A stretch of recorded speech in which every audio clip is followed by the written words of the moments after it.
여러분들은 고령화 사회에 대해서 얼마나 알고 계신가요? 오늘은 고령화 사회에 대해서 한번 알아보겠습니다. 고령화 사회란 65세 이상의 인구가 전체 인구의 7% 이상인 경우를 말합니다. 고령화 사회가 되는 가장 큰 이유는 경제가 발전하면서 영양과 위생 상태가 좋아지고 보건과 의료 기술이 발전해서 사회적으로 기대 수명이 크게 늘어났기 때문입니다. 기대 수명이 늘어나면 고령화 사회에 진입할 가능성이 높아지게 되죠. 전후 세대가 노인이 되어서 은퇴할 시기가 되기 시작하고 출산율이 감소하기 시작하면 고령화의 속도가 빨라지고 이것이 커질수록 고령화가 빠르게 일어나게 됩니다. 대부분의 선진국에서는 이런 이유로 일찍부터 이미 고령화 사회에 진입하기 시작했죠. 고령화는 국가 경제를 침체시키는 요인 중 하나로 생산 주체인 인구가 감소하거나 고령화로 비경제 활동의 인구가 증가하면서 생산되는 재화와 용역의 부가가치도 감소하게 되고 국가의 경제에서 대표적인 지출 중 하나인 GDP도 감소하게 됩니다. 고령화가 극심해지면 국가가 파산하고 몰락하는 요인이 될 수도 있죠. 대한민국은 기대 수명이 빠르게 증가했고 여기에 출산율 감소까지 더해져 다른 국가에 비해서 고령화가 빠르게 이루어졌습니다.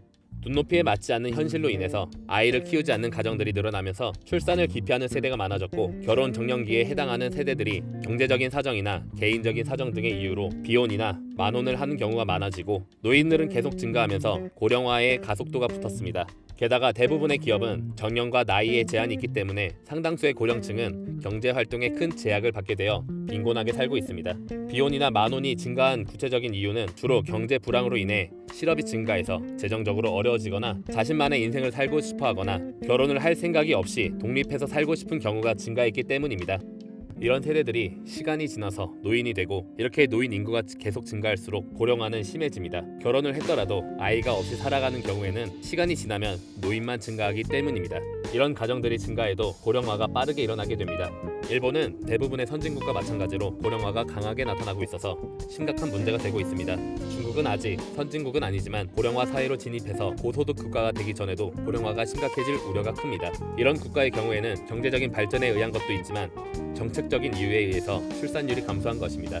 현재 대한민국은 세계에서 유례가 없을 정도로 고령화가 급속하게 진행되고 있는 국가라고 할 수 있습니다. 1999년에는 노인 비율이 7%를 넘어서 고령화 사회가 되었고 2017년에는 노인 비율이 14%를 넘어서 초고령화 사회가 되었습니다. 1970년대부터 2010년까지 대한민국의 노인 인구 증가율은 OECD 국가 중에서 가장 높았습니다. 참고로 그 다음으로 높은 국가가 대한민국과 증가율이 비슷하게 높았던 일본으로 두 국가는 다른 국가보다 증가율이 압도적으로 높았습니다.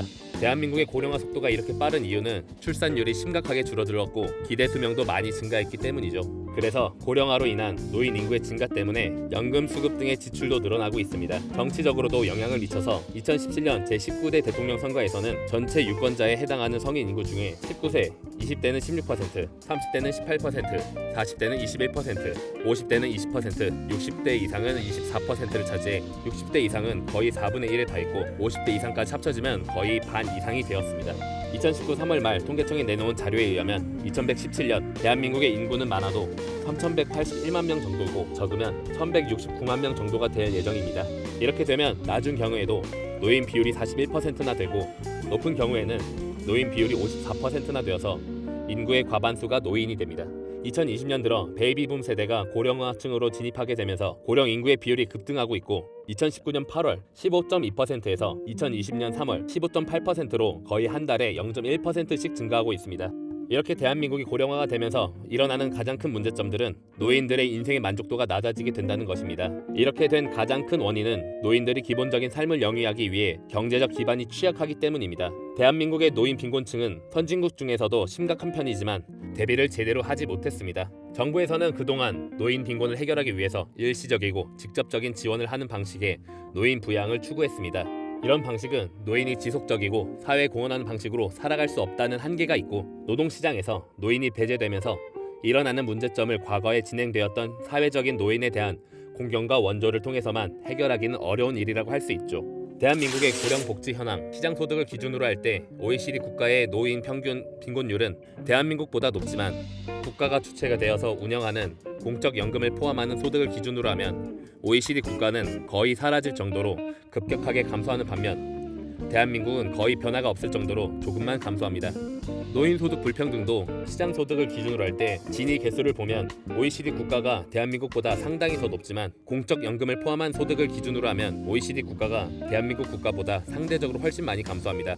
이렇게 대한민국은 정부에서 시행하는 노인에 대한 복지가 부족한 상황이죠. 전체 취업 증가자 중에서 노인 취업자는 노인의 비율보다 훨씬 높아서 노인에게 돌아간 일자리는 많지만 노인 일자리 중에서 상당수는 임시직이나 일용직, 계약직이어서 노인 취업자의 거의 대부분은 비정규직이고 일자리도 안내인, 거리 질서 도우미 등이 대부분입니다. 정부에서 노인에게 제공하는 복지도 부족하지만 제대로 된 직업을 가지지도 못해서 문제가 심화되고 있는 실정입니다. 그렇다면 해결책은 무엇이 있을까요? 대한민국이 고령화가 되면서 일어나는 노인들의 빈곤 문제에 대한 가장 좋은 해결책은 근본적인 원인을 바로잡는 것입니다. 그러기 위해서는 무엇보다도 노동시장에서 소외된 노인들의 소득을 안정적으로 보장하기 위한 제도를 발전시켜야 합니다.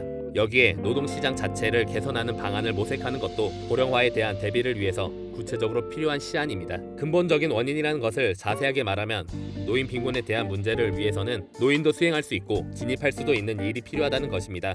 노인 시장에서 노인이 소득을 안정적으로 보장받으면서 사회에 기여하게 된다면 지속이 가능한 체제가 만들어집니다. 이렇게 노동시장을 개선하는 방안이 이루어진다면 지금의 문제를 구체적으로 바꿀 수 있는 해결책이 될 것이라고 할 수 있습니다. 이번 영상에선 고령화 사회에 대해서 알아보았는데요. 고령화 사회에 대한 자신의 의견이나 사연을 댓글로 남겨주세요.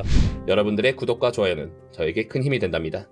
작은 편견들이 사라진다면 점차 편견 없는 행복한 세상이 되리라 믿고 있는 버터플라이 임팩트였습니다. 감사합니다.